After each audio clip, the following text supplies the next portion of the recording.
Hello friends, welcome to online engineering. आज हम बात करेंगे आरसीसी के सेकंड मॉक टेस्ट के वीडियो सॉल्यूशंस की। अगर आपने अब तक हमारा सेकंड मॉक टेस्ट अटेम्प्ट नहीं किया है तो पहले आप उस मॉक टेस्ट को अटेम्प्ट कर सकते हैं। आज हम बात करेंगे उसके वीडियो सॉल्यूशंस की। अगर मैं बात करता हूं इस एग्जाम के लेवल की, तो यहाँ पे जो आपका एग्जाम का लेवल रखा गया था वो आपके पास ईजी टू मॉडरेट था, और यहाँ पे जो क्वेश्चंस का लेवल था वो प्रीवियस क्वेश्चंस के आधार पर ही डिजाइन किया गया था, ताकि आपकी प्रैक्टिस भी हो जाए और आपको ये अंदाजा भी मिल जाए कि गेट में किस तरह के क्वेश्चंस फ्रेम किए जाते हैं आपके आरसीसी सब्जेक्ट से। क्लियर है? तो आज हम सबसे पहले बात करेंगे आपके 1 मार्क्स क्वेश्चंस की, और उसके बाद हम बात करेंगे आपके 2 मार्क्स क्वेश्चंस की। तो आइए बात करते हैं पहले 1 मार्क्स के पहले क्वेश्चंस की। तो ये रहा पहला क्वेश्चंस आपकी स्क्रीन पर। देखिएगा, इस क्वेश्चन के साथ साथ आपके ऐसे कंसेप्ट जुड़े होंगे जो कहीं ना कहीं आने वाले अपकमिंग एग्जाम में आपके लिए काफी हेल्पफुल होंगे डियर। क्लियर है? क्वेश्चंस क्या बोल रहा है? क्वेश्चंस बोल रहा है the limiting percentage of steel. किसकी बात कर रहा है? मैं ध्यान से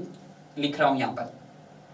वो सर बात कर रहा है आपके पास लिमिटिंग परसेंटेज ऑफ स्टील की बात कर रहा हो sir. Limiting percentage of steel की बात कर रहा है। क्लियर है? और क्या बोल रहा है? And maximum percentage of steel. और अगर मैं बात करता हूं सेकंड की, तो सेकंड आता है आपके पास मैक्सिमम परसेंटेज ऑफ स्टील की बात कर रहा है। ठीक है, तो ये चीज ध्यान रखना है। और मैं तीसरा क्राइटेरिया आपके लिए जानबूझ के ऐड कर रहा हूं आपके पास मिनिमम परसेंटेज ऑफ स्टील, यानी कि हम बोल सकते हैं एएसटी मिनिमम। थर्ड हो गया आपके पास एएसटी मिनिमम का क्राइटेरिया। क्लियर है? तो ये तीनों ही क्राइटेरिया है जो आपके एग्जाम के अंदर पूछे जा सकते हैं। आज हमारे पास लिमिटिंग क्राइटेरिया पूछा गया है और आपके पास maximum percentage of steel criteria पूछा गया है। अब जब वो लिमिटिंग परसेंटेज ऑफ स्टील की बात कर रहा है, यानी कि वो किसके रिस्पेक्ट में बात कर रहा होगा स्टूडेंट? आपके बैलेंस सेक्शंस के रिस्पेक्ट में बात कर रहा होगा। किसके रिस्पेक्ट में बात कर रहा होगा? बैलेंस सेक्शंस की। तो हम यहाँ पे लिख सकते हैं आपका ये सर किसके रिस्पेक्ट में बात कर रहा होगा? बैलेंस सेक्शंस की रिस्पेक्ट में बात कर रहा होगा। अब इससे पहले आपने क्या किया था सर? एनालिसिस की थी किसकी सर? सिंगली रेनफोर्स की और आपके डबली रेनफोर्स की। तो जब भी हम यहाँ पे सिंगली रेनफोर्स की एनालिसिस करते थे तो हाँ, उसको हम स्टेप बाय स्टेप उसका एनालिसिस और डिजाइन पार्ट्स कवर करते थे। Yes sir. तो उसी के आधार पर हम क्या निकालेंगे? उसका लिमिटिंग परसेंटेज ऑफ स्टील निकालेंगे। तो लिमिटिंग परसेंटेज ऑफ स्टील कैसे निकलेगा आपके पास? जैसे फॉर एग्जाम्पल कोई हमारे पास एक सेक्शन है, ठीक है, और आपके पास वो सेक्शन कैसा है सर? मेरे पास रेक्टेंगुलर सेक्शन है। क्लियर है? अब इस रेक्टेंगुलर सेक्शंस का सर मेरे पास क्या दिया होगा? आपके पास विड्थ भी दिया होगा और आपके पास इसका सर डेप्थ भी दिया होगा। बिल्कुल सर। क्लियर है?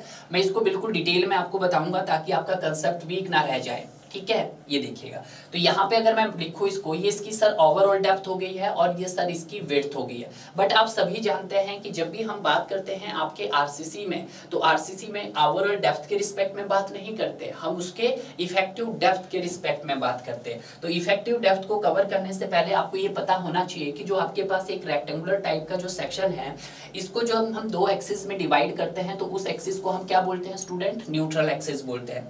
न्यूट्रल एक्सिस का अबव का जो पोर्शंस होता है सर उसको मैं कंप्रेशन बोलता हूं, और न्यूट्रल एक्सिस का बिलो का पोर्शंस मैं सर आपका टेंशंस बोलता हूं। क्लियर है? अब जो आपके पास जहां पे भी सर आपके आरसीसी सेक्शंस के अंदर टेंशन डेवलप्ड होगा, वहां पे आप क्या करोगे सर? अपना रीइंफोर्समेंट प्रोवाइड करेंगे। तो हम यहाँ पे क्या कर देते हैं सर? आपका रीइंफोर्समेंट प्रोवाइड कर देते हैं। क्लियर है? अब रीइंफोर्समेंट का जो आपका सेंटर ऑफ द बार होगा वो कुछ इस तरह से होगा। तो इसी के रिस्पेक्ट में हम उसका क्या कंसीडर करेंगे सर? उसका इफेक्टिव डेप्थ कंसीडर करेंगे। तो ये हो गया मेरा सर उसका इफेक्टिव डेप्थ। क्लियर है? तो उसको मैं स्मॉल डी से रिप्रेजेंट करूंगा। अब यहाँ पे क्या होगा कि कुछ फोर्स आपका यहाँ पे टेंशन ले जाएगा और कुछ फोर्स आपका यहाँ पे कंप्रेशन कैरी करेगा। तो क्या मैं कह सकता हूँ कि take in total compressive force, take in total compressive force is equal to take in total tensile force. तो यहाँ पे जो मेरे पास कंप्रेसिव फोर्स हो जाएगा वो क्या रहेगा? देखिएगा, अब जो मेरे पास ये सेक्शन है तो इस सेक्शंस का मेरे पास कुछ ना कुछ ग्रेड ऑफ कंक्रीट भी होगा। Yes sir. जो यहाँ पे दिया है सर मेरे पास M20, और कुछ ना कुछ वहां पर सर ग्रेड ऑफ स्टील भी दिया होगा जो मेरे पास दिया है यहाँ पे सर Fe415। तो यहाँ पे जब मैं इसको कैलकुलेट करूंगा तो take in total compressive force is equal to take in tensile force. तो कंप्रेसिव फोर्स कैसे निकलेगा आपके पास? 0.36 FCKBXU इज इक्वल टू किसका? 0.87 FY into AST। कुछ इसी तरह से हम करते थे। Yes sir. अब देखिएगा यहाँ पे जो हम बात करेंगे उसकी एक्चुअल डेप्थ के रिस्पेक्ट में बात करेंगे या लिमिटिंग डेप्थ के रिस्पेक्ट में बात करेंगे। सर यहाँ पे लिमिटिंग बोला है तो हम उसके लिमिटिंग डेप्थ के रिस्पेक्ट में बात करेंगे। तो जो लिमिटिंग डेप्थ होगा वो किसके कॉरस्पॉन्डिंग होगा सर, आपके बैलेंस सेक्शंस के।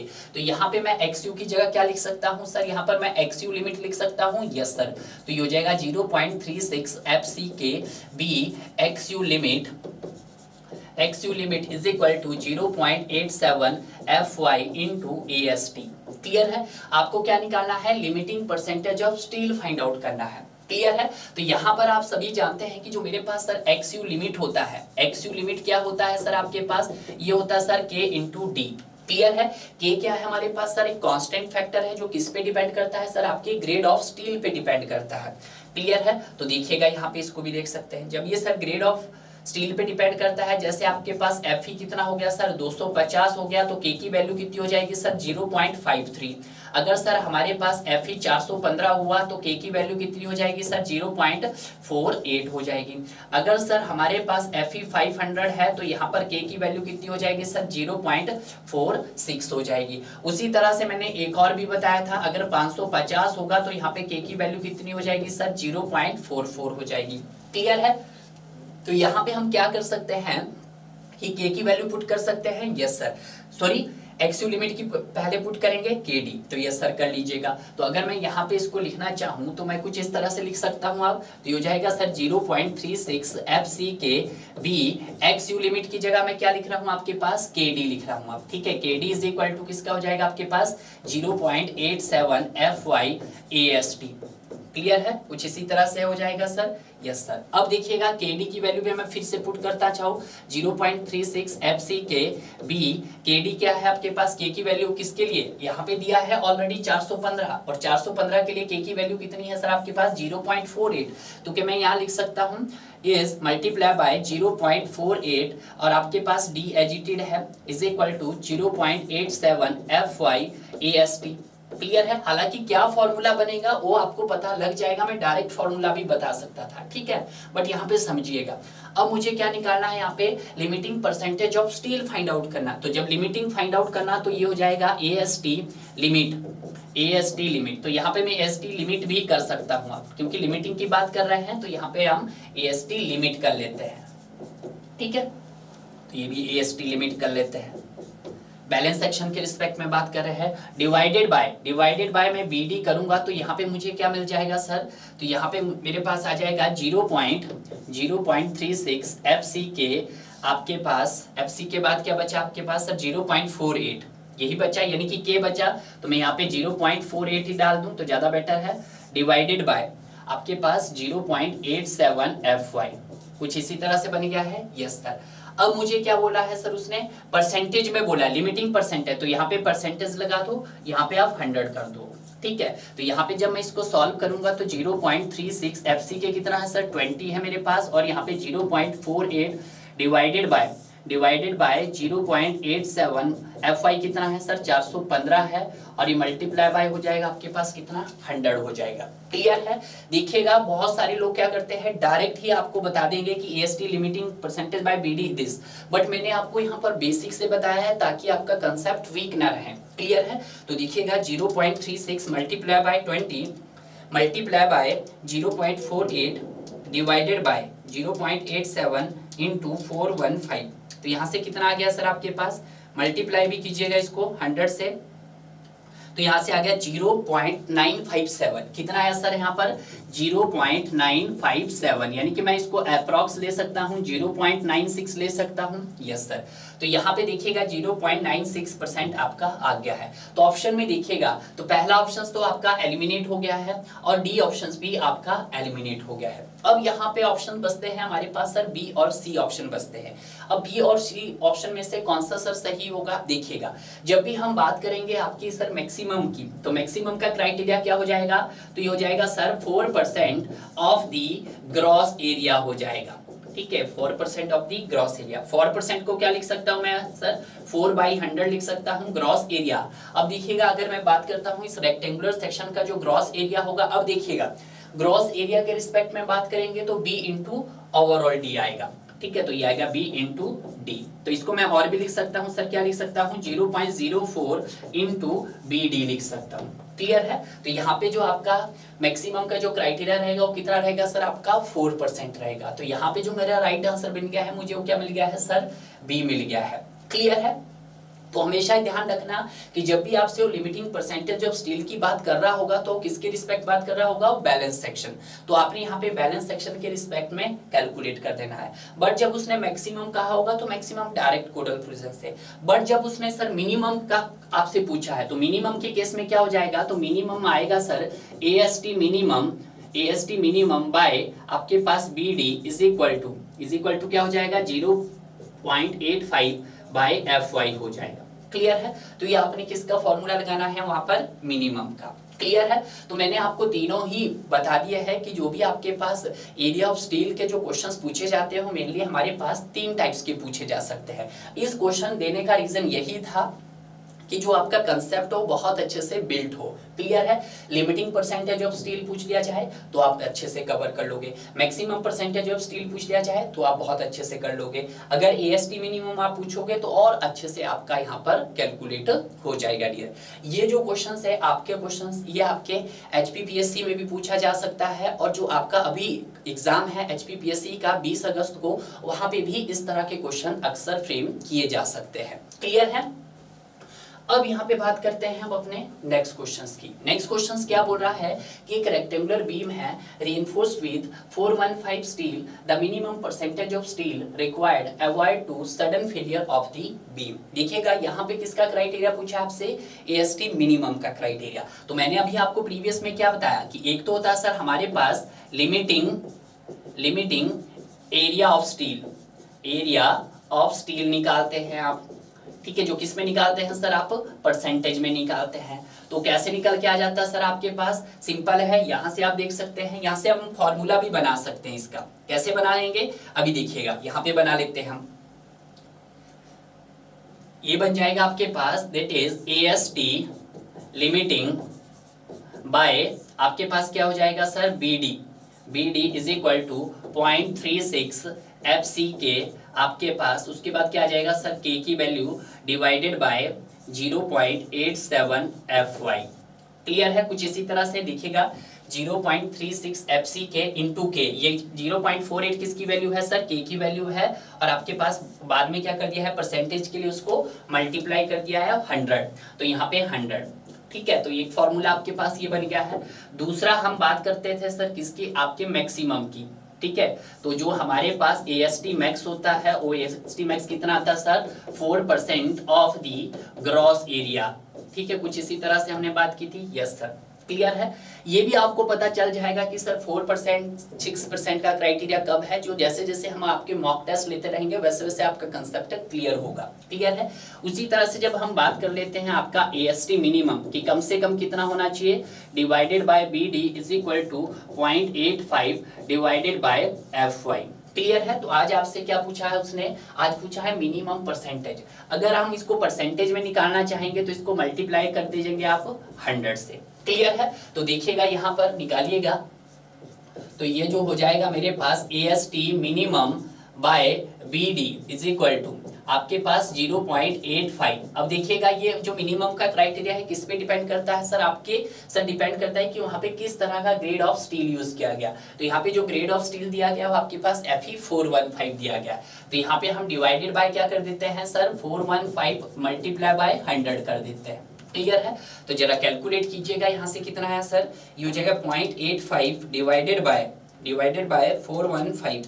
क्लियर है? इंटू 100।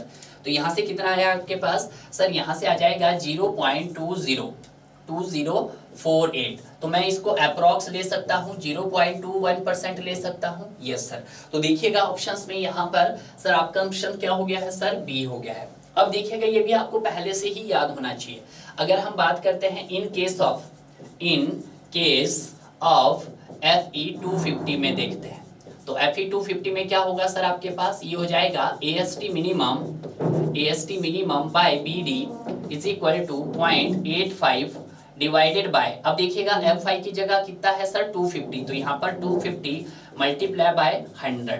क्लियर है? इसी तरह से हम बात करेंगे इन case of in case of किसकी सर, आपका FE 500 का। अब चाहे कोई भी ग्रेड आपको दे दिया जाए तो आप मिनिमम का क्राइटेरिया इजिली फाइंड आउट कर सकते हैं। तो यहाँ पे क्या हो जाएगा सर आपके पास, ये हो जाएगा AST minimum by BD is equal to 0.85 by आपके पास कितना है सर, आप 500 है तो यहाँ पे 500 मल्टीप्लाई बाय 100। तो देखिएगा यहाँ पर सॉल्व कीजिएगा, 0.85 डिवाइडेड बाय 250 कितना आया सर हमारे पास, मल्टीप्लाई बाय 100 कीजिएगा तो यहाँ पे 0.34 आया है। तो कितना आया सर, 0.34%।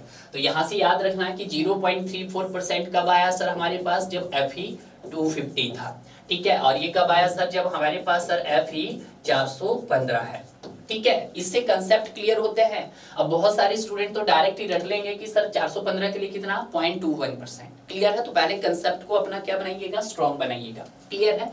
और उसी तरह से जब 500 की बात करते हैं तो 0.85 डिवाइडेड बाय 500 इंटू 100, तो यहाँ पे कितना आ गया आपके पास सर, यहाँ पे आ गया है 0.17%, ठीक है। तो देखिएगा ये तो आप बहुत इजीली लर्न कर सकते हैं कि 250 के लिए कितना है, 0.34% है, और आपका सर 415 के लिए कितना है, 0.21% है, और 500 के लिए कितना है सर, 0.717% है। क्लियर है। तो ये भी आपको यहाँ पर ध्यान में रखना है। क्लियर।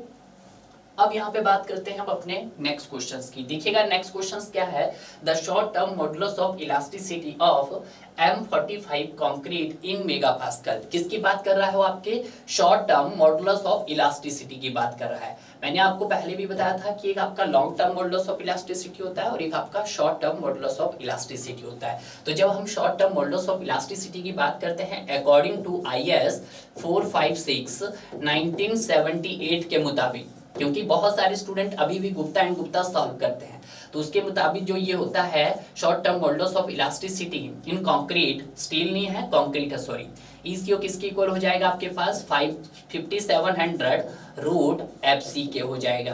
क्लियर है। बट अगर हम बात करते हैं अकॉर्डिंग टू IS 456 2000 के मुताबिक, तो उस समय आपका जो short term modulus of elasticity of concrete जो हो जाएगा ECO हो जाएगा मेरे पास 5000 रूट FC के हो जाएगा। क्लियर है। मैंने दोनों ही आपको बता दिए है। FC के है आपका कैरेक्टरिस्टिक स्ट्रेंथ ऑफ कंक्रीट, जो बेस्ड है आपका किसका सर, ग्रेड ऑफ कंक्रीट पे। तो यहाँ पे जो ग्रेड ऑफ कंक्रीट दिया गया वो आपके पास कितना दिया है सर, आपका पास M45, ठीक है। तो देखिएगा यहाँ पे दोनों कोड से देखता हूँ 5700 रूट 45, और यहाँ पे भी देख लेते हैं हम 5000 रूट 45।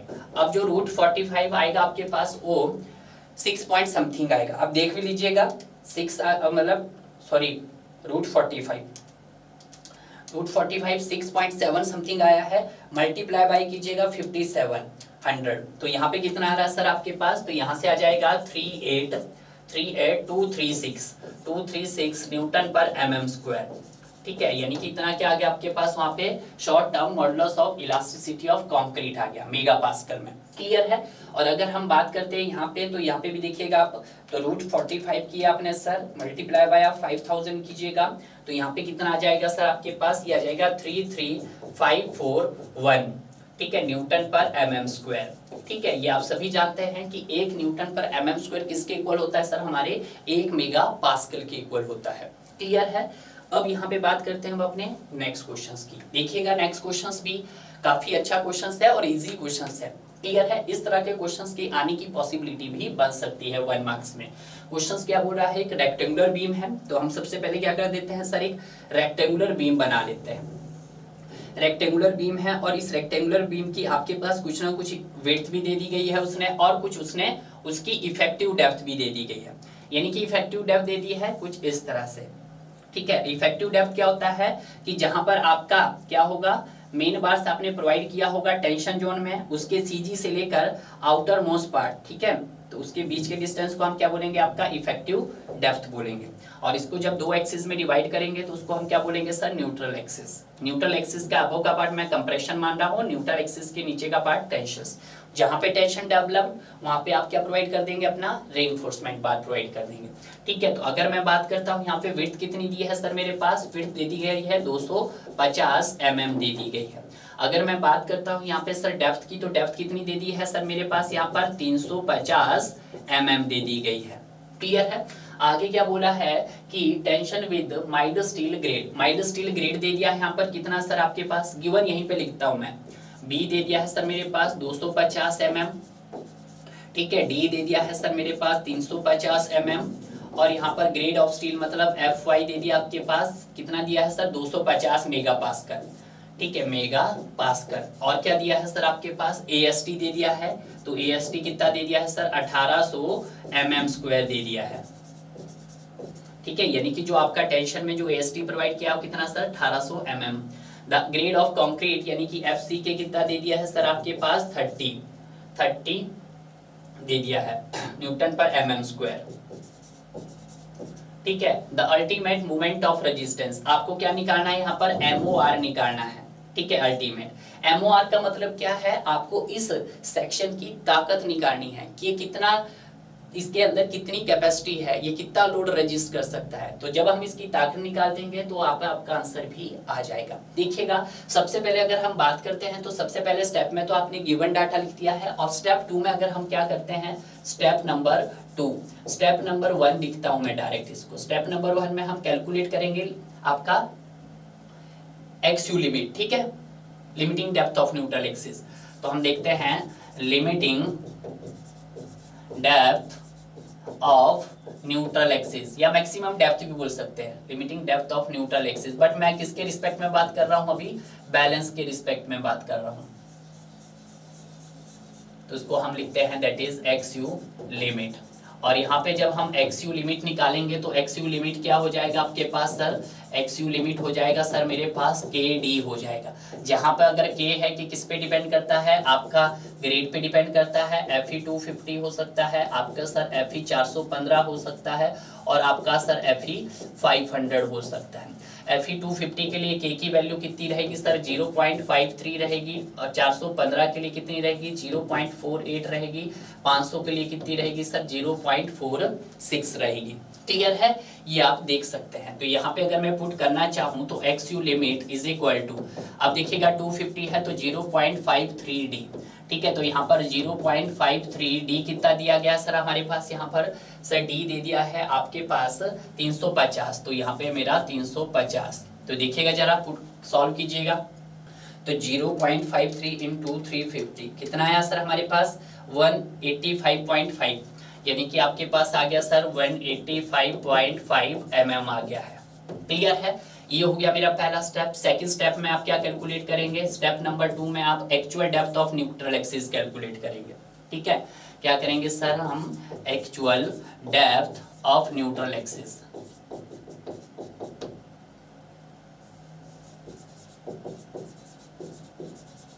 ठीक है। तो जब हम actual depth of neutral axis यहाँ पे कैलकुलेट करेंगे तो ये क्या होगा, take in total compressive force is equal to take in total tensile force हो जाएगा, टोटल टेंसाइल फोर्स हो जाएगा, ठीक है। तो देखिएगा कंप्रेसिव फोर्स क्या है हमारे पास, 0.36 FCK B XU is equal to 0.87 FY into AST हो जाएगा। क्लियर है, तो यहाँ से हम क्या निकाल देंगे सर अपना XU, तो XU क्या हो जाएगा सर आपके पास 0.87 FY AST बाय आपके पास क्या हो जाएगा सर 0.36 FCK B हो जाएगा। अब सॉल्व करते हैं, 0.87 FY कितना है सर 250 है, मल्टीप्लाई बाय AST कितना है सर आपके पास 1800 है, ठीक है, डिवाइडेड बाय 0.36 FCK कितना है सर हमारे पास, देखिएगा यहाँ पे FCK कितना दिया है 30 दिया है, तो यहाँ पे 30 हो गया है, मल्टीप्लाई बाय B कितना है सर आपके पास 250 है।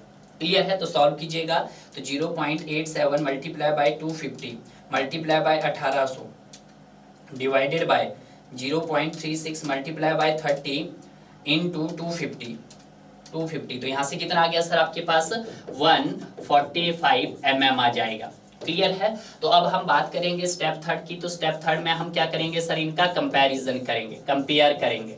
कंपेयर किस किस का करेंगे सर, हम अपना 1 और 2 का करेंगे, ठीक है। तो यहाँ पर जो मेरा XU है, actual depth of neutral axis, अगर इक्वल हुआ XU लिमिट से, तो उस कंडीशंस में हम इसको क्या बोलेंगे सर, आपका बैलेंस सेक्शंस बोलेंगे। क्या बोलेंगे, बैलेंस सेक्शन बोलेंगे, ठीक है। अब जो ये बैलेंस सेक्शन होगा ये किस पे बेस्ड होगा सर आपका, इसको जो डिजाइन किया जाएगा वो आपका XU लिमिट पे किया जाएगा, ठीक है। सेकंड देखते हैं कि अगर sir X you is less then x U limit होगा तो ये क्या होगा सर आपके पास सर अंडर रेनफोर्स सेक्शन होगा, और अंडर रेनफोर्स सेक्शन किस पे बेस्ड होगा सर आपका एक्स यू पे, क्लियर है।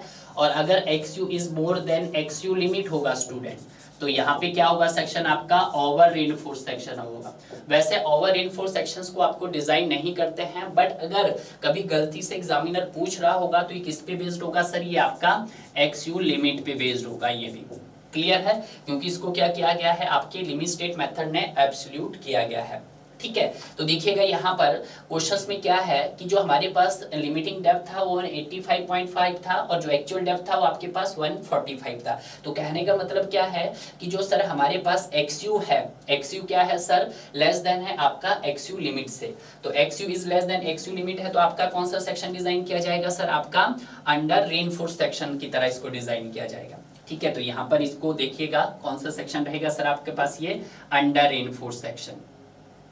तो इसको मैं थोड़ा सा अब हाईलाइट कर देता हूँ, यानी कि अंडर रेनफोर्स सेक्शन। तो XU कितना था सर आपके पास 145 mm था, जो आपके पास लेस देन है सर किससे 185.5 mm से।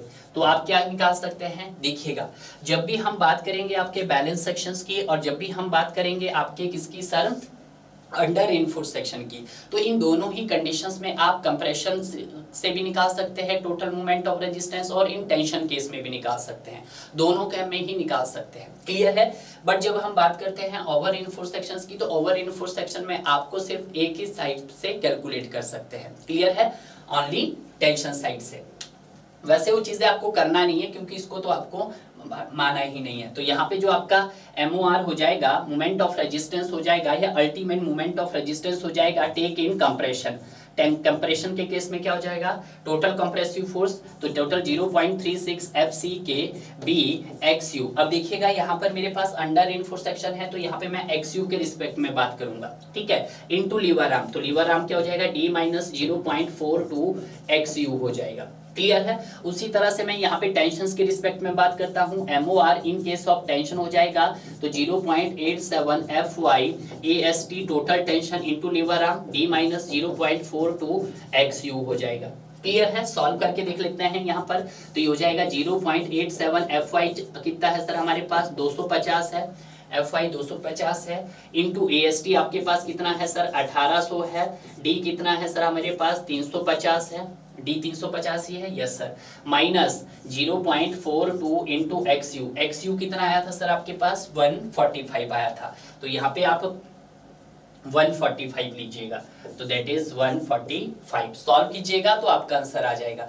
आप यहाँ पे कंप्रेशन के केस का भी देख सकते हैं और टेंशन के वाला भी देख सकते हैं, दोनों का क्या आएगा सर सेम आएगा। तो यहाँ देखिएगा 0.87 इंटू 215 250 0.87 इंटू 250 इंटू 1800 ब्रैकेट में लो आप 350 माइनस 0.42 इंटू 145, इसको करो आप डिवाइडेड बाय 10 रेज़ की पावर 6 करो तो आपके पास कितना आ जाएगा 137 आ जाएगा आपके पास।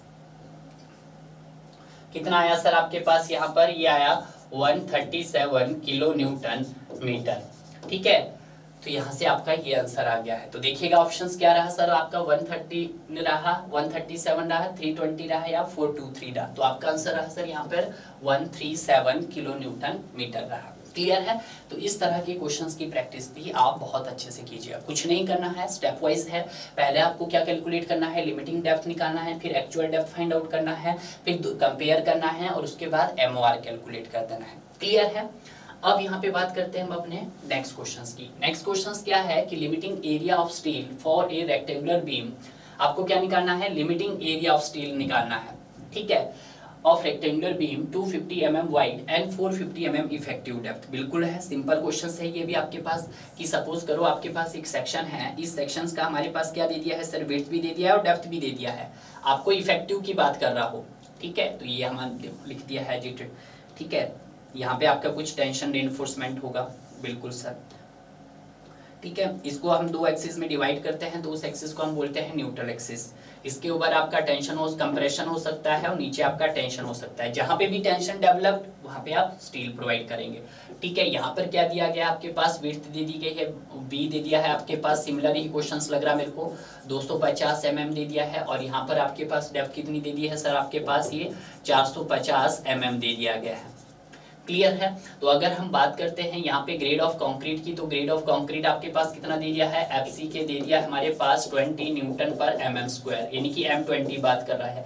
एफ वाई कितना दिया है सर, 415 दिया है, यानी कि 415 न्यूटन पर mm स्क्वायर दे दिया गया है। बी दे दिया है आपके पास 250 mm, और सर यहाँ पे डी भी दे दिया है आपके पास कितना सर, 450 mm दे दिया गया है। क्लियर है, ये दिया गया है। आपको क्या निकालना है, लिमिटिंग एरिया ऑफ स्टील निकालना है, यानी कि एएसटी लिमिटिंग निकालना है। तो एएसटी लिमिटिंग निकालना है मतलब किसके रिस्पेक्ट में बात कर रहा हो, आपके बैलेंस सेक्शंस के रिस्पेक्ट में बात कर रहा है। जब बैलेंस सेक्शन के रिस्पेक्ट में बात कर रहा है, take in total compressive force is equal to take in total tensile force करेंगे हम। ठीक है, तो यहाँ पर आप कंप्रेसिव फोर्स क्या होता है, 0.36 FCK VXU is equal to 0.87 FY AST। अब लिमिटिंग की बात कर रहा है तो XU की जगह भी मैं क्या रखूंगा सर, XU लिमिट, और AST की जगह भी AST लिमिट। तो और करके लिख सकता हूं मैं sir 0.36 FCK VXU limit, XU limit is equal to 0.87 FY AST limit. ठीक है, कुछ यही हो जाएगा। यस सर, आपको क्या निकालना है यहाँ से sir, AST limit find out करना है। तो AST लिमिट जो मेरे पास हो जाएगा, AST लिमिट वो क्या हो जाएगा, देखिएगा, इसको कैलकुलेट तो इजीली कर सकते हैं आप। तो ये हो जाएगा सर 0.36 FCK VXU लिमिट। ठीक है, XU लिमिट बाय आपके पास 0.87 FY। अब यहाँ पे अब देखिएगा XU लिमिट कैसे फाइंड होगा, 0.36 FCK XU लिमिट की जगह मैं क्या पुट कर सकता हूँ सर, आपका यहाँ पुट कर सकता हूँ K इंटू डी। ठीक है, डिवाइडेड बाय 0.87 FY। क्लियर है। तो यहाँ पे देखिएगा 0.36 FCK कितना है सर मेरे पास, 20 है, B कितना है सर मेरे पास, 250 है। ठीक है, अब K की वैल्यू, अब देखिएगा यहाँ पे K किस पे डिपेंड करता है, ग्रेड ऑफ स्टील। जो 415 के लिए K की वैल्यू कितनी थी सर, 0.48। तो यस सर, तो यहाँ पे हम 0.48 लिख देंगे।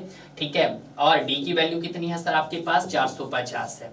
ठीक है, डिवाइडेड बाय क्या हो जाएगा आपके पास, 0.87 मल्टीप्लाई बाय 415, 415 ही दिया है। यस सर, सॉल्व कीजिएगा, कितना आ रहा है, 0.36 multiply by 20 multiply by 250 multiply by 0.48 multiply by 450, ये हो गया है डिवाइडेड बाय 0.87 मल्टीप्लाई बाय 415। तो यहाँ पे कितना आ गया स्टूडेंट आपका, ये आ गया 1076.85। ठीक है, ये आया आपके पास mm स्क्वायर। तो क्या मैं इसको अप्रॉक्स ले सकता हूँ 1077 mm स्क्वायर के, यस सर ले सकते हैं।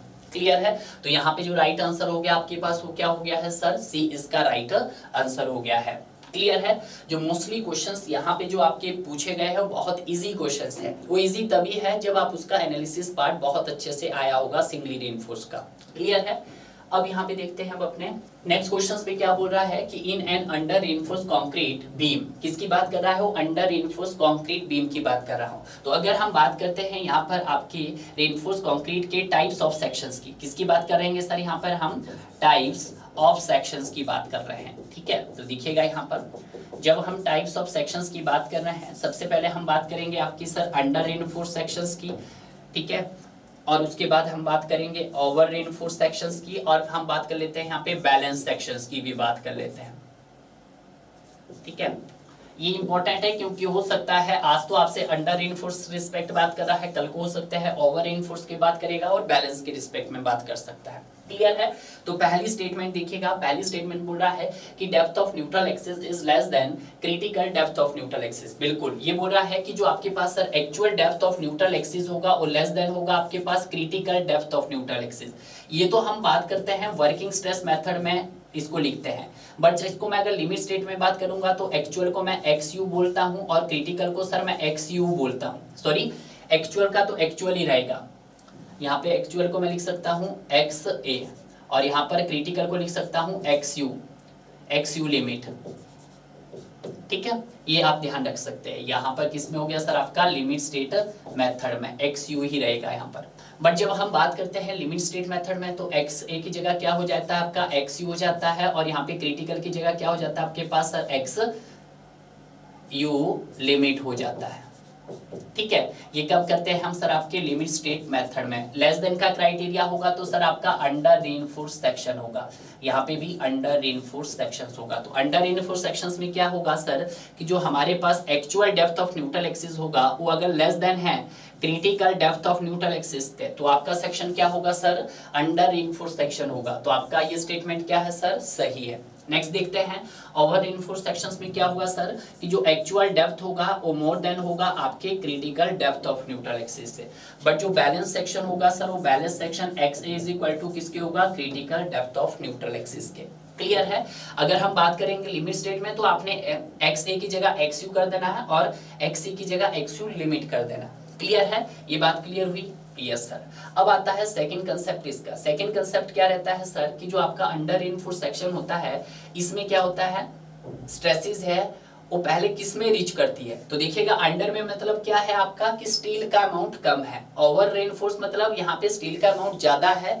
ठीक है, और बैलेंस में क्या है कि स्टील और कंक्रीट आपस में दोनों बैलेंस है। जब हम बात करते हैं under reinforce section, under reinforce मतलब आपका स्टील का अमाउंट कम है, तो ऑब्वियसली बात है जिसका अमाउंट कम होगा वही क्या करेगा अपनी मैक्सिमम वैल्यू तक रीच करेगा। तो हम लिख सकते हैं स्टील रीच इट्स अल्टीमेट। तो यहाँ पे लिख सकते हैं स्टील जिसमें फेल हो रहा हो पहले रीच करेगा, स्टील रीच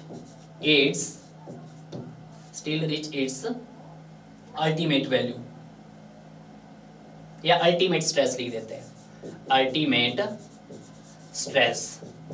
ठीक है, अब बट यहाँ पे बात करते हैं ओवर रीइंफोर्स सेक्शंस की। तो ओवर रीइंफोर्स सेक्शन में क्या है स्टील का अमाउंट तो ज्यादा है, कम किस में है कंक्रीट में। तो जिसमें कम है सर वो पहले रीच करेगा। तो यहाँ पे क्या होगा sir concrete reach its maximum value या अल्टीमेट स्ट्रेस।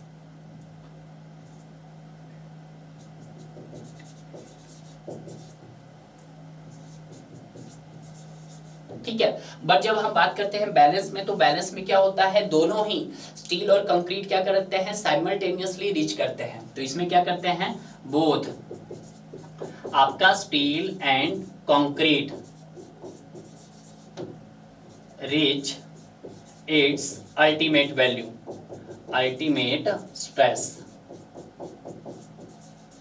ठीक है, ये भी आपको थोड़ा सा ध्यान रखना है। तो सेकंड स्टेटमेंट देखते हैं कि concrete reach its ultimate stress. नहीं, कंक्रीट रीच किस में होता है सर आपका ओवर रीइंफोर्स्ड सेक्शंस में होता है। तो जहां पे भी आपको ये सेकंड स्टेटमेंट गलत दिखाई दे रहा है तो जहां पे भी आपको 2 है उसको एलिमिनेट कीजिएगा। तो ए भी हो गया है और आपका सी भी हो गया है। बचे कौन से आपके पास सर यहाँ पर 2 ही ऑप्शन बचते हैं, एक आपका बी बचता है और एक आपका डी बचता है। क्लियर है। और क्या है हो सकता है अंडर रीइंफोर्स सेक्शन दिखेगा। अब जिसमें वो क्या कर रहा है पहले अपनी अल्टीमेट वैल्यू तक रीच कर रहा है तो इसमें अभी वो क्या होगा सर फेलियर के चांसेस ज्यादा रहेंगे। तो यहाँ पे सबसे पहले फेल किस में होगा सर वो स्टील में फेल होगा। और स्टील किस तरह का मटेरियल है सर आपका डक्टाइल मटेरियल है। तो अंडर रीइंफोर्स सेक्शन में किस तरह का फेलियर रजिस्टर होता है सर आपका यहाँ पे जो फेलियर आते हैं वो आपके डक्टाइल इन नेचर के होते हैं। ठीक है, बट जब हम बात करते हैं सर किसकी ओवर रीइंफोर्स सेक्शन की तो ओवर रीइंफोर्स सेक्शन में पहले कौन रीच करता है अपनी अल्टीमेट स्ट्रेस तक सर जिसमें वो कम है। तो कम किस में है सर वो कंक्रीट में। तो यहाँ पे जो कंक्रीट का जो फेलियर रहता है वो कैसा रहता है यानी कि कंक्रीट वो किस नेचर का है सर वो ब्रिटल नेचर का है। तो यहाँ पे ब्रिटल है। ठीक है, बट जब हम बैलेंस की बात करते हैं तो यहाँ पर साइमल्टेनियसली रहता है। क्लियर है।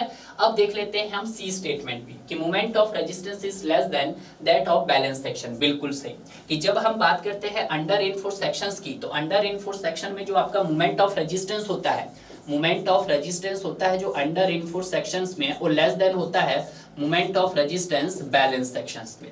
बट जब हम ओवर की बात करते हैं तो यहाँ पे जो आपका मोमेंट ऑफ रेजिस्टेंस होता है क्या आपका किसका over reinforce section, over reinforce section को ORS वो क्या होता है बड़ा होता है आपका moment of resistance balance section से। ठीक है, बट यहाँ पे है तो यहाँ पे इक्वल। तो यहाँ पे सी स्टेटमेंट क्या है सर ट्रू है। ठीक है, बट अगर हम यहाँ पे डी स्टेटमेंट की बात करते हैं, डी स्टेटमेंट क्या बोल रहा है कि जो lever arm of resisting couple is less than that of balance section. नहीं, अगर मैं बात करता हूँ लीवर आर्म की तो लीवर आर्म क्या रहता है आपका अंडर रीइंफोर्स सेक्शन में सर वो आपका क्या रहता है बड़ा रहता है, बिगर रहता है। ठीक है, as compare to balance sections. Clear है? तो यहाँ पर आपका डी स्टेटमेंट भी क्या होगी सर, गलत होगी, यानी कि फोर्थ स्टेटमेंट भी क्या होगी सर, गलत होगी। तो यहाँ पे जो सही स्टेटमेंट रहेगी आपके पास वो क्या रहेगी सर, 1 and 3 रहेगी। तो आपका जो सही आंसर हो जाएगा सर वो ए और सी आपके पास यहाँ पर सही है। इनको हम मार्क कर सकते हैं, जैसे ये 1 हो गया, ये 2 हो गया, ये 3 हो गया और ये आपके पास 4 हो गया। क्लियर है? तो 1 and 3 क्लियर। अब देखते हैं अब अपना 1 मार्क्स का लास्ट क्वेश्चन। 1 मार्क्स का लास्ट क्वेश्चन क्या बोल रहा है कि एक टी बीम है, roof section has the flowing thickness of slab. तो थिकनेस ऑफ स्लैब को मैं यहाँ पर डीएफ से रिप्रेजेंट कर सकता हूँ, yes sir. Width of the rib को मैं यहाँ पर बीडब्ल्यू से रिप्रेजेंट कर सकता हूँ, yes sir. Depth of the beam को मैं यहाँ पर डी से रिप्रेजेंट कर सकता हूँ, yes sir. Centre to centre distance between की रिप्रेजेंट कर सकता हूँ मैं एल से, ठीक है। Effective span of the beam को मैं एल इफेक्टिव से रिप्रेजेंट करता हूँ, ठीक है। और उसी तरह से डिस्टेंस बिटवीन पॉइंट ऑफ कॉन्ट्राफ्लेक्सर को मैं किससे रिप्रेजेंट करता हूं सर, आपका एल नॉट से रिप्रेजेंट करता हूं। The effective width of the flange of the beam is, ठीक है। आपको क्या निकालना है, effective width of the flange निकालना है। जब आपका जो सेक्शन है किस तरह से डिजाइन किया गया है सर, आपका एज ए टी बीम। जब भी हम बात करते हैं आपके किसकी सर, टी बीम की हो या एल बीम हो, ठीक है। बट जब मैं टी बीम की बात करता हूं तो इसके दो केसेस बनते हैं। पहला कब, कि जब आपका सर बीम और स्लैब क्या कर रहे हैं, दोनों की कास्टिंग क्या की जा रही है सर, एक साथ की जा रही है, ठीक है। और दूसरा हो सकता है कि जब आपकी क्या की जा रही है, सिर्फ ओनली टी बीम की ही कास्टिंग की जा रही है, ओनली बीम कास्ट किया जा रहा है। तो दोनों के केसेस में जो आपका क्या होता है, इफेक्टिव विड्थ ऑफ फ्लैंज होता है वो डिफरेंट होता है। क्लियर है? तो देखिएगा, सबसे पहले हम बात करते हैं फॉर टी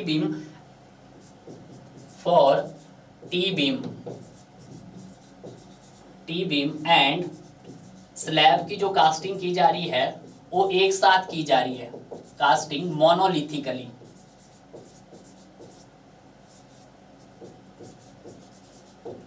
मोनोलिथिकली मतलब एक साथ की जा रही है। अब देखिएगा क्वेश्चन में सर ऐसा तो नहीं दिया है, देखिएगा अगर क्वेश्चन में कोई भी चीज उन्होंने मेंशन नहीं की गई है मोनोलिथिक या आइसोलेटेड वर्ड, तो आपने उसको कैसे डिजाइन करना है, एज ए मोनोलिथिक ही कैलकुलेट करना है, ठीक है। तो उस कंडीशन में मेरा जो effective width of the flange हो जाएगा BF, हो जाएगा sir L not. L not क्या है आपके पास, डिस्टेंस बिटवीन पॉइंट ऑफ कॉन्ट्राफ्लेक्सर है, ठीक है। तो L नॉट बाई क्या हो जाएगा आपके पास सर, 6 हो जाएगा, plus BW plus 6 time thickness of the slab DF। Clear है? कुछ इस तरह से आ जाएगा।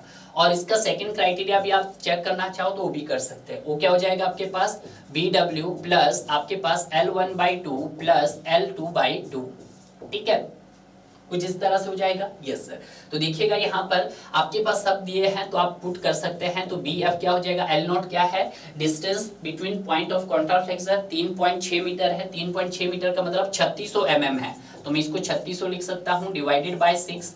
उसी तरह से BW आपके पास विड्थ ऑफ द रिब कितना दिया है सर, 300 mm दिया है, तो यहाँ पे 300 हो जाएगा आपके पास, plus 6 time depth of the slab. तो थिकनेस ऑफ द स्लैब बोलो आप, थिकनेस ऑफ द स्लैब कितना है, 100 mm, तो ये हो जाएगा 100 mm। तो यहाँ से जब आप कैंसल आउट करेंगे तो यहाँ पे 600 बन गया है, 600 300 900 प्लस 600 1500, यहाँ पे आ जाएगा 1500 mm, ठीक है। और देखते हैं हम, तो और क्या आएगा आपके पास, तो BW कितना है सर आपके पास, 300 है, प्लस L1 क्या बोल रहा है, centre to centre distance between beam कितना है, 3 मीटर का है, तो यहाँ पे हो जाएगा आपके पास 3 मीटर को 3000 डिवाइडेड बाय 2 प्लस L2 भी आपका उतना ही होगा, 3000 डिवाइडेड बाय 2। क्लियर है? तो इसको जब काटेंगे तो यहाँ से सर ये 1500 आ जाएगा, यहाँ से भी सर ये 1500 आ जाएगा। तो यहाँ से जब इसको सॉल्व करेंगे तो यहाँ से कितना आ जाएगा आपके पास, 3300 mm आ जाएगा। तो इन दोनों का क्या लेना है आपको सर, मिनिमम लेना है। तो इन दोनों का मिनिमम क्या है सर हमारे पास, इन दोनों का जो मिनिमम आएगा आपके पास वो 1500 mm आएगा, यानी कि सी इसका क्या हो गया सर, राइट आंसर हो गया है। ये तो तब है जब आपका बीम और स्लैब को दोनों को एक साथ कास्टिंग की गई है।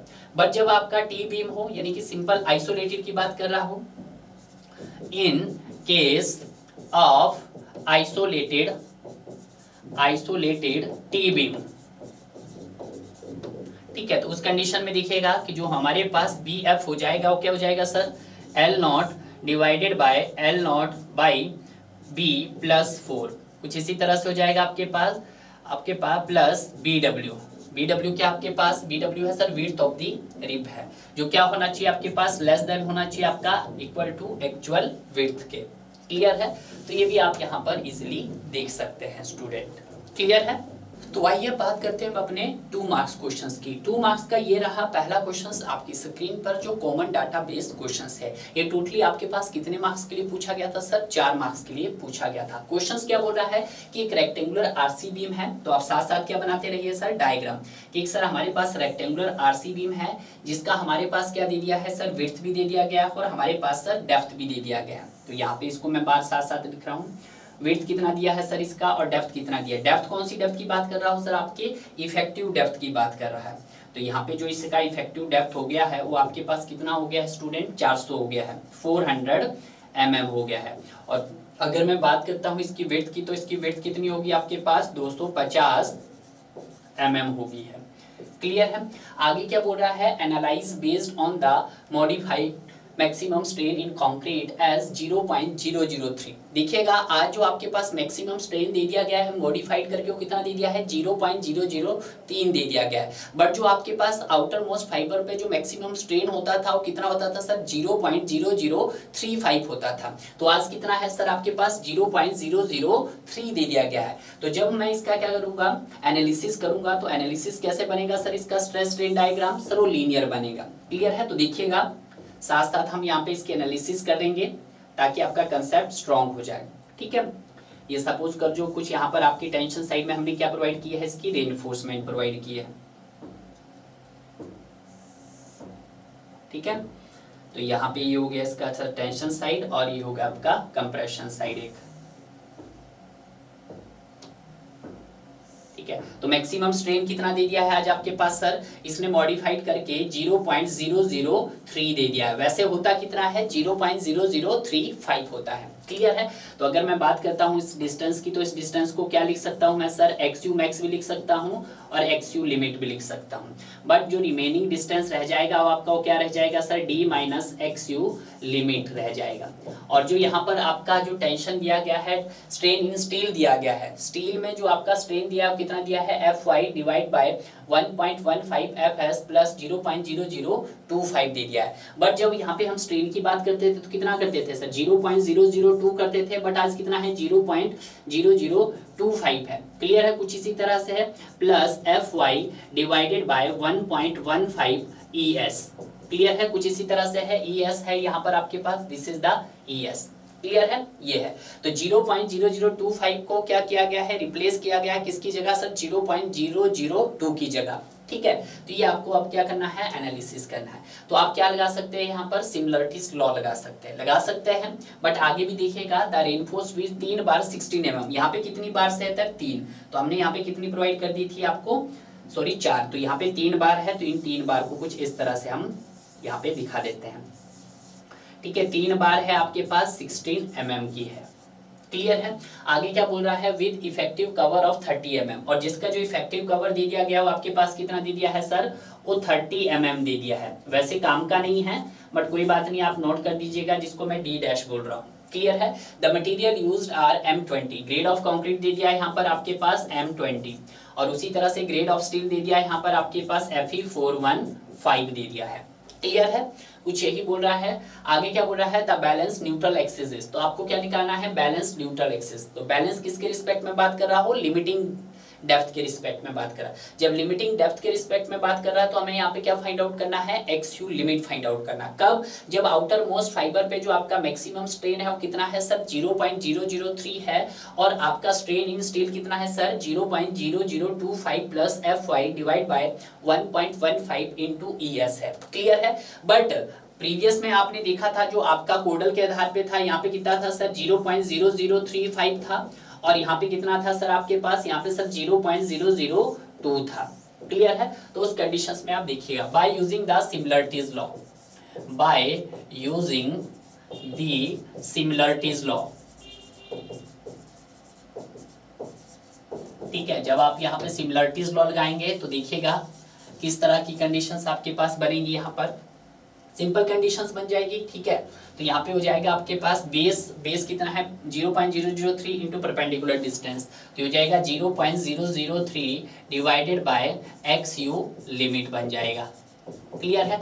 उसी तरह से बेस कितना है यहाँ पर सर आपके पास? सर ये हमारे पास 0.0025 प्लस आपके पास Fy divided by 1.15 into E S. Clear है। और उसके बाद अगेन डिवाइड बेस कितना है, परपेंडिकुलर कितना है, D minus X U limit, तो D minus X U limit है।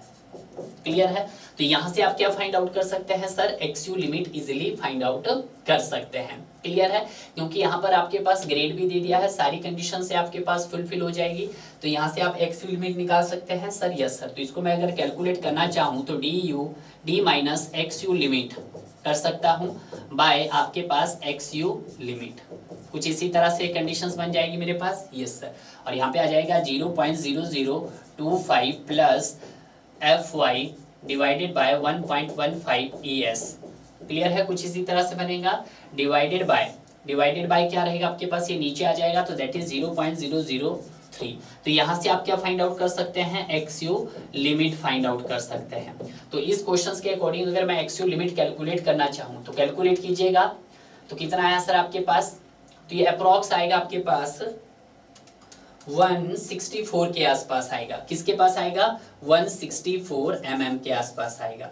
ठीक है। तो देखिएगा यहाँ पे 164 के आसपास कोई ऑप्शन है आपके पास, सर 132 भी नहीं होगा सर, 171 भी नहीं होगा, 230, यानी कि आपका अप्रॉक्स आंसर क्या आ रहा है सर, 160.41। तो इसके मुताबिक अगर मैं देखता हूँ तो 160 पॉइंट, आप चेक कर लेना इसको, इतना आ रहा है। ठीक है। तो आपका जो लिमिटिंग डेप्थ आया वो कितना आया सर आपके पास, 160.41 आया। अब जब 160.41 आया तो देखिएगा नेक्स्ट पार्ट में क्या बोल रहा है, the difference above the neutral axis as compared to maximum neutral axis calculated as IS 456।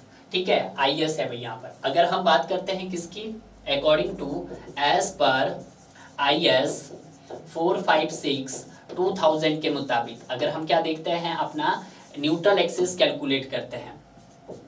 Neutral axis बोल दो, या आप क्या बोल सकते हैं, limiting depth of neutral axis, या हम बोल सकते हैं limiting depth of neutral axis. तो हम बात करेंगे एट ए स्ट्रेन कि जब आपके पास जो स्ट्रेन हो कितना हो सर, 0.0035 हो, तो उस कंडीशंस में जो मेरा एक्स यू लिमिट होता है, एक्स यू लिमिट क्या होता है आपके पास, होता sir X U limit by D is equal to 700 by 1100 plus 0.87 F Y. Clear है। तो ये जो टर्म आई मेरे पास, ये क्या आई है सर, कांस्टेंट टर्म है। तो इस कांस्टेंट टर्म को मैं क्या लिख सकता हूँ, के लिख सकता हूँ।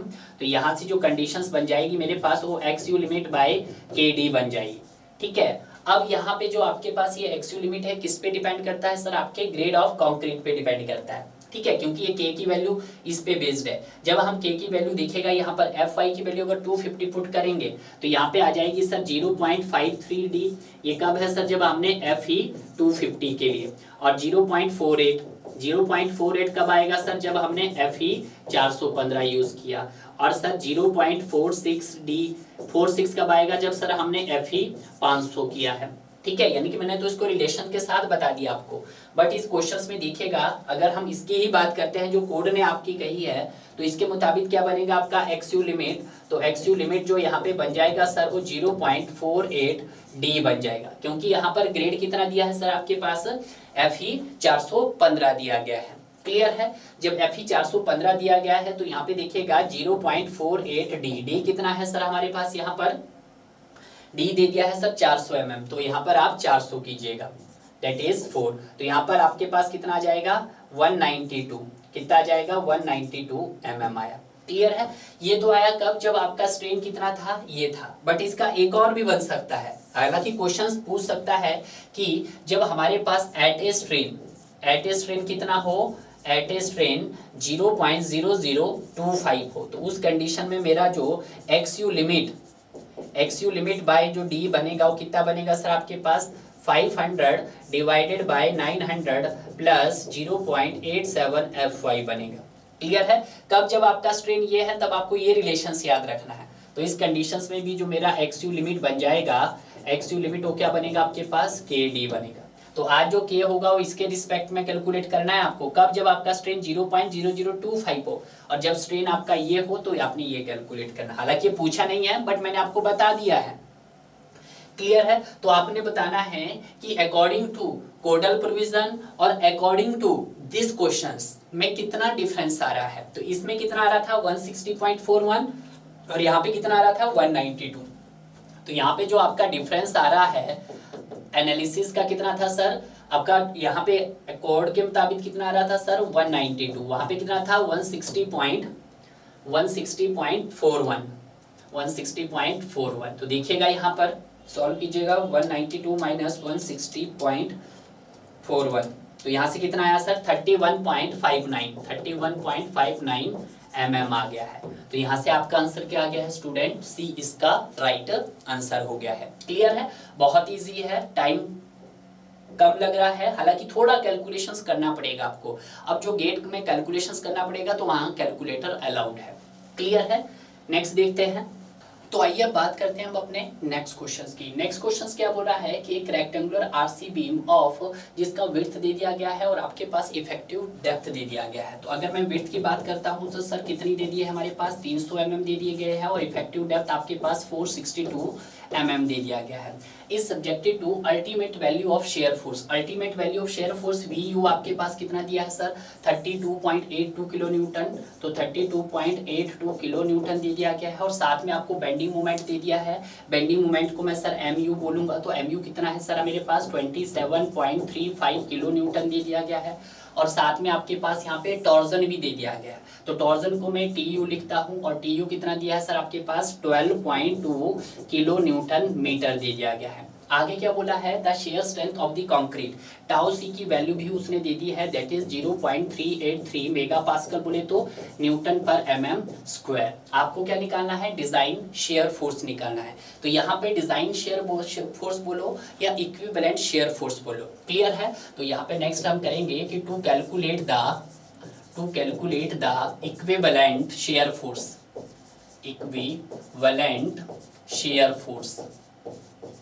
ठीक है, जिसको मैं किससे रिप्रेजेंट करूंगा सर आपका, वो करूंगा मैं सर VUE से। तो इक्विवेलेंट शेयर फोर्स क्या हो जाएगा आपके पास, ये हो जाएगा आपके पास shear to ultimate shear plus shear due to torsional. Shear due to torsional को मैं किससे रिप्रेजेंट करूंगा आपके पास VT से रिप्रेजेंट करूंगा। तो VT क्या है हमारे पास, ये VT है आपके पास शेयर ड्यू टू टॉर्जनल है। क्लियर है? और अगर मैं बात करता हूँ VU, तो VU क्या है हमारे पास सर अल्टीमेट शेयर है। क्या है? अल्टीमेट शेयर है।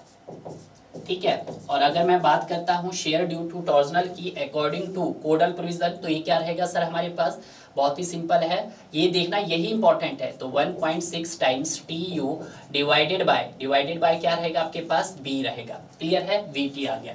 तो यहाँ पर जो VUE हो जाएगा वो क्या हो जाएगा, VU plus 1.6 TU by B हो जाएगा।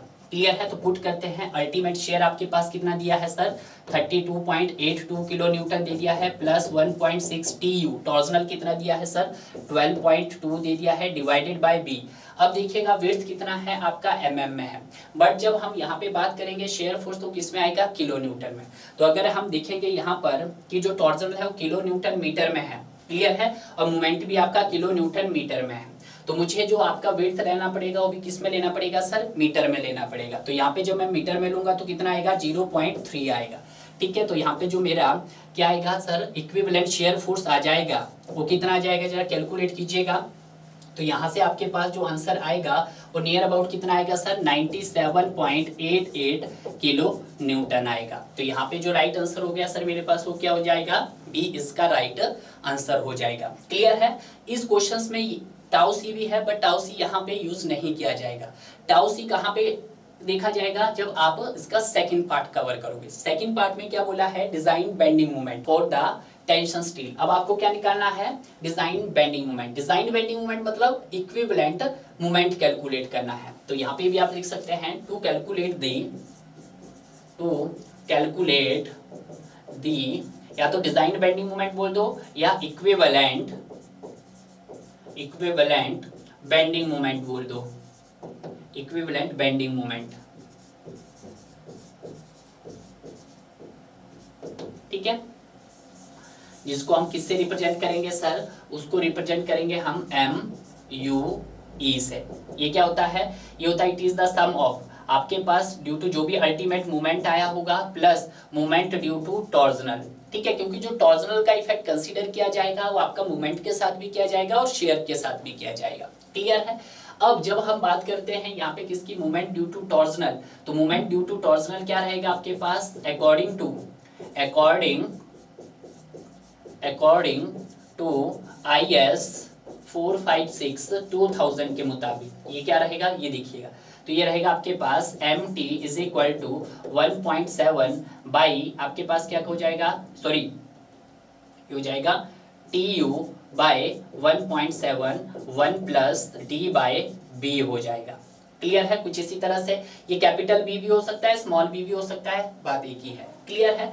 बट क्वेश्चन ये उठता है कि सर इसको हमें कब कैलकुलेट करना होगा, अगर वो ये लाइन नहीं देता, अगर लास्ट वाली नहीं देता, कौन सी सर, कि अगर share strength of the concrete section is this, यानी कि टाउ सी की वैल्यू नहीं देता तो आप डायरेक्ट कैलकुलेट करते हैं क्योंकि क्वेश्चंस में, बट यहाँ पे क्या दिया है आपके पास, टाउ सी की वैल्यू दे दी है, और टाउ सी की वैल्यू भी आपके पास कितनी दे दी है स्टूडेंट, वो देखिएगा, टाउ सी यहाँ पे दे दिया आपके पास 0.383 न्यूटन पर mm स्क्वायर, कुछ इसी तरह से दिया है, या फिर मेगा पास्कल दिया गया है।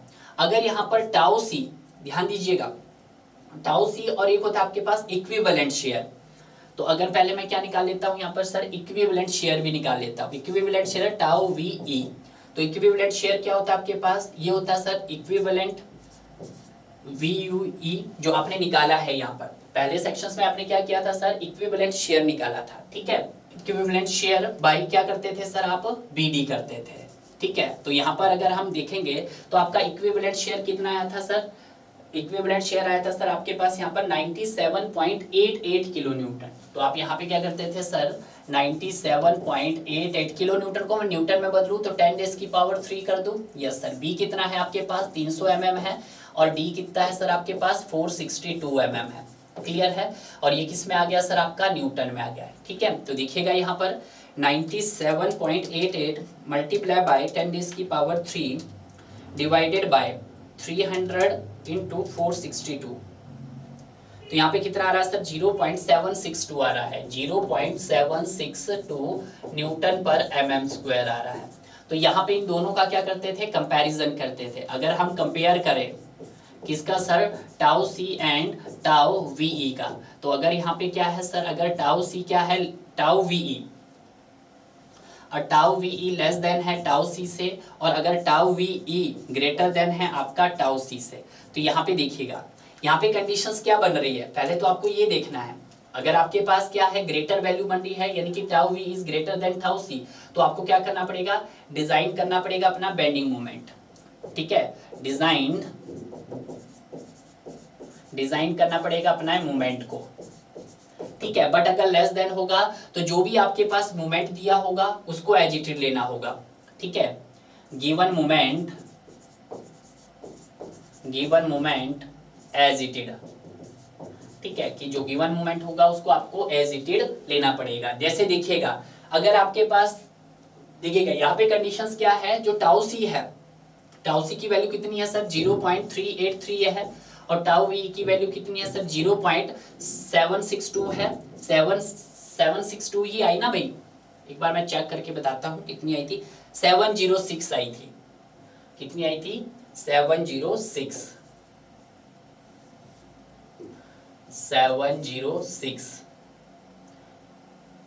0.706, तो यहाँ पे आई थी आपके पास 0.706 आई थी, जो क्या है सर, ग्रेटर है आपके पास, तो इसमें आपको डिजाइन मूवमेंट करना पड़ेगा। तो डिजाइन मूवमेंट क्या होगा आपके पास, वो देखिएगा, तो ये हो जाएगा MUE, तब आपको ये डिजाइन करना पड़ेगा। तो MU कितना था सर हमारे पास, मूवमेंट आपके पास दिया हुआ था प्रीवियस में, ठीक है, यहाँ पे शेयर फोर्स दिया था, मूवमेंट दिया है 27.35, तो यहाँ पे दिया है 27.35 प्लस MT कितना है, MT है हमारे पास TU। अब देखिएगा यहाँ पे मैं कंडीशंस पुट करूंगा, TU आपके पास हो गया, TU कितना आ रहा था, 12.2 आ रहा था, TU भाई यही तो आ रहा था, देखिएगा TU 12.2, ठीक है, 12.2 divided by 1.7 is 1 plus D कितना, आप देखिएगा उसने ओवरऑल डेप्थ नहीं दिया है, अब जब उसने ओवरऑल डेप्थ नहीं दिया है तो हम उसको किसके रिस्पेक्ट में ले लेंगे, इफेक्टिव डेप्थ के रिस्पेक्ट में ले लेंगे, तो कितना है सर 462, ये 462 आप चाहो इसको mm में रहने दो या चाहो मीटर में ले जाओ, तो डी आपका 300, क्योंकि ये कट जाएगा। ठीक है, तो यहाँ से जो आपका MUE आ जाएगा वो देखिएगा। इसको सॉल्व करो पहले आपका हो जाएगा 462 डिवाइडेड बाय 300 किया हमने, सॉरी 300 प्लस 462 डिवाइडेड बाय 300, यह है आपके पास multiply by 12.2 divided by 1.7, this 18.22 आया प्लस 27.35, तो यहाँ से कितना आ रहा है 45.57, 45.57 आ रहा है। ठीक है, ये आ रहा आपके पास किलो न्यूटन मीटर आ रहा है। तो इसको हम चाहे तो अप्रॉक्स कितना ले सकते थे, 46 किलो न्यूटन मीटर ले सकते थे, यस सर ले सकते थे। तो यहाँ से जो हमारा राइट आंसर बन गया है वो क्या बन गया है सर, आपका 46 किलो न्यूटन मीटर बन गया है। क्लियर है, तो ये चीज आपको ध्यान रखना है। अब देखिएगा ये भी एक बात है कि एजिटेड कब रहता है सर, 27.35 कब रहता है सर, तब रहता अगर आपकी कंडीशंस क्या होती है sir, tau VE less than रहता टाउ C से, तो उस कंडीशंस में हम मान सकते थे। ठीक है, तो यहाँ पे आपने क्या निकाला, ये सारे वैल्यूज आपने बहुत इजीली निकाले। डिजाइन ऑफ शेयर फोर्स निकाला, जिसको आप इक्विवेलेंट शेयर बोल सकते हैं, इक्विवेलेंट शेयर निकाला आपने। ठीक है, उसी तरह से आपने कंडीशन देखी कि सर यहाँ पे शेयर स्ट्रेंथ की वैल्यू क्या है सर हमारे पास, वो देखी। ठीक है, तो आपने यहाँ पे कंडीशंस बनाई, तो कंडीशंस बना के आपने ये चेक किया, चेक करने के बाद आपने देखा कि आपका राइट आंसर कितना आ गया सर, 46 किलो न्यूटन मीटर, इसका भी आंसर आ गया है। क्लियर है, अब बात करते हैं हम अपने नेक्स्ट क्वेश्चंस की। नेक्स्ट क्वेश्चंस क्या है, which of the following statements are correct, बताना है कौन सी स्टेटमेंट करेक्ट है। पहली पी देखिएगा, पी क्या बोला है, modulus of elasticity of concrete is not constant, वो कभी कांस्टेंट नहीं रह सकती। यस है, क्योंकि जब हम short term modulus of elasticity की बात करते हैं, मैं पी की बात कर रहा हूँ, पी स्टेटमेंट की, तो अगर मॉडुलस ऑफ इलास्टिसिटी कंक्रीट की बात कर रहा हूं तो ये क्या होता है आपके पास 5000 रूट FC के होता है। तो इसका मतलब क्या है कि जैसे जैसे हमारा सर ग्रेड ऑफ कंक्रीट बढ़ेगा वैसे वैसे आपका EC भी क्या होगा सर, बढ़ेगा, यानी कि short term modulus of elasticity of concrete भी क्या होगा सर, बढ़ेगा। तो यहाँ पे पी स्टेटमेंट क्या है, सही है। तो जहां पे पी दिख रहा है पहले आप उनको टिक करिएगा, तो सी होगा ऑप्शन या फिर आपका डी होगा, तो दो ऑप्शन में से तो आपका हो नहीं सकता। ठीक है, तो दो ऑप्शन ही बचे अब आपके पास। बी देखते हैं, the maximum percentage of steel in column is 8% of gross area. अगर मैं क्यू स्टेटमेंट की बात करता हूं तो क्यू स्टेटमेंट आपके पास पी तो ट्रू है, क्यू आपके पास फॉल्स है, क्योंकि जो आपके पास मैक्सिमम परसेंटेज ऑफ स्टील रहता है कॉलम में वो कितना रहता है सर, 6% ऑफ ग्रॉस एरिया रहता है। क्लियर है, तो ये भी आपके पास, तो क्यू कहाँ पे है सर, तो यहाँ पे आपका पी भी हो सकता है और क्यू भी हो सकता है। क्लियर है, बिल्कुल सही। अब बारी आती है नेक्स्ट आर की, तो आर क्या बोल रहा है, in a balance section primary compression failure occur, कि जब हम बात करते हैं in balance section primary compression failure occurs, बिल्कुल, क्योंकि जो बैलेंस सेक्शन होता है उसमें क्या होता है आपका, उस केस में हमारा बोथ चाहे कंक्रीट और स्टील साइमल्टेनियसली क्या करते हैं, रीच करते हैं अपनी अल्टीमेट स्ट्रेस पर। जब एक साथ रीच करते हैं तो ऑब्वियस सी बात है वहां पे आपका एज ए कंप्रेशन फेलियर भी आ सकता है प्राइमरी, और एज ए टेंशन फेलियर भी आ सकता है आपका। ठीक है, तो ये बात आपको ध्यान रखनी। तो यहाँ पर आपके पास आर भी क्या हो गया सर, आर स्टेटमेंट आपके पास यहाँ पर ये स्टेटमेंट भी हमारे पास सही हो गई है। ठीक है, अब देखिएगा जब आपने यहाँ पे क्यू स्टेटमेंट देखा था तो दो ऑप्शन बोले थे सर आपने, या तो सी होगा या डी, बट क्यू ने बोला सर 8%, बट सर क्यू तो गलत है, क्योंकि क्यू में तो सर 6%, कॉलम में 6% से ज्यादा तो हो ही नहीं सकता। तो दो ही स्टेटमेंट को देखकर, पहली पी और क्यू को देखकर ही आप अपने ऑप्शंस का एलिमिनेशन कर सकते हैं। तो यहाँ पे जो राइट आंसर बन जाएगा मेरा क्या बन जाएगा सर, सी बन जाएगा। अब जो बची दो स्टेटमेंट है आपके पास, तीन स्टेटमेंट है, उन तीनों स्टेटमेंट को भी आप पढ़ सकते हैं। ठीक है, कि जो balance section primary compression failure occurs, yes हो सकता है, वो कंप्रेशन एज ए कंक्रीट में भी हो सकता है और एज ए स्टील में भी हो सकता है प्राइमरी। नेक्स्ट बोल रहा है कि as the grade of steel increase the development length required decrease. Clear है, तो इसके लिए आप एक रिलेशन देख सकते हैं। तो हम मैं रिलेशन से बता सकता हूं कि जो यहाँ पे एल होता है वो आपके पास क्या होता है, पाई आपके पास सिग्मा एस टी की वैल्यू 0.87 Fy हो जाएगा आपके पास, divided by 4 times tau BD। तो ये रिलेशन से आप बता सकते हैं। टी की बात कर लेते हैं हमारे पास, तो टी स्टेटमेंट में भी देखिएगा, ये तो हमारे पास एस स्टेटमेंट का हो गया है, टी स्टेटमेंट का आप बता सकते हैं। टी स्टेटमेंट में क्या बोल रहा है, the torsion developed in two way restraint slab is compatibility torsion. बिल्कुल, तो वहां पे हमें कंपैटिबिलिटी टॉर्जन का क्वेश्चंस लगानी पड़ती है, तो इसका मतलब ये भी क्या है सर, आपके ट्रू है। क्लियर है, पढ़ने की वैसे जरूरत नहीं थी, बट कोई बात नहीं, जब आप स्टडी कर रहे हो तो आपको इसको देखना पड़ेगा। तो आपका राइट आंसर क्या हो जाएगा सर, PRT इसका राइट आंसर हो जाएगा। क्लियर है। अब बात करते हैं आज के लास्ट क्वेश्चंस की। आज का लास्ट क्वेश्चंस क्या है कि consider the following statement regarding the working stress design. Working stress के रिस्पेक्ट में वो बात कर रहा है, ठीक है। आपको बताना है कौन सी स्टेटमेंट यहाँ पर करेक्ट है। क्लियर है, the neutral axis depth will be greater than of balance section. जब हम अंडर रेनफोर्स सेक्शंस में बात करते हैं तो अंडर रेनफोर्स सेक्शंस में क्या होता है, जो actual depth of neutral axis होती है वो आपके पास लेस देन होती है limiting depth of neutral axis से। यस सर, तो देखिएगा इसका आंसर आपने करेक्ट करना है कि इसका आंसर क्या होगा, क्योंकि इस तरह का मैंने पहले भी आपको ऑलरेडी अंडर रेनफोर्स सेक्शंस के बारे में बता दिया था। क्लियर है, आप यहाँ पे देख सकते हैं। कहाँ देख सकते हैं सर, कहाँ बताया था आपने, ठीक है, यहाँ पे बताया था हमने, टाइप्स ऑफ सेक्शंस के बारे में बताया था जब हमने डिस्कस किया था, कहीं पे तो किया था भाई, ये वाला यहाँ पे मैंने डिस्कस करवाया है आपको। तो अब जो ये लास्ट का क्वेश्चन है इसको कमेंट करके आप बताओगे कि इसका आंसर क्या होगा। क्लियर है, तो इस तरह से जो भी आपका यहाँ पे सेकंड मॉक टेस्ट था उसके अंदर क्वेश्चंस कुछ ज्यादा टफ नहीं थे। क्लियर है, टफ क्यों नहीं थे, क्योंकि अगर आपने एनालिसिस पार्ट बहुत अच्छे से कवर किया होगा तो मुझे नहीं लगता है कि ये पार्ट्स आपको काफी डिफिकल्ट लगेगा डियर। क्लियर है, और इसी तरह के क्वेश्चंस फ्रेम किए जाते हैं आपके आरसीसी के सब्जेक्ट से। क्लियर है, तो मिलते हैं अब आपको थर्ड मॉक टेस्ट में, तब तक आप एंजॉय कीजिएगा।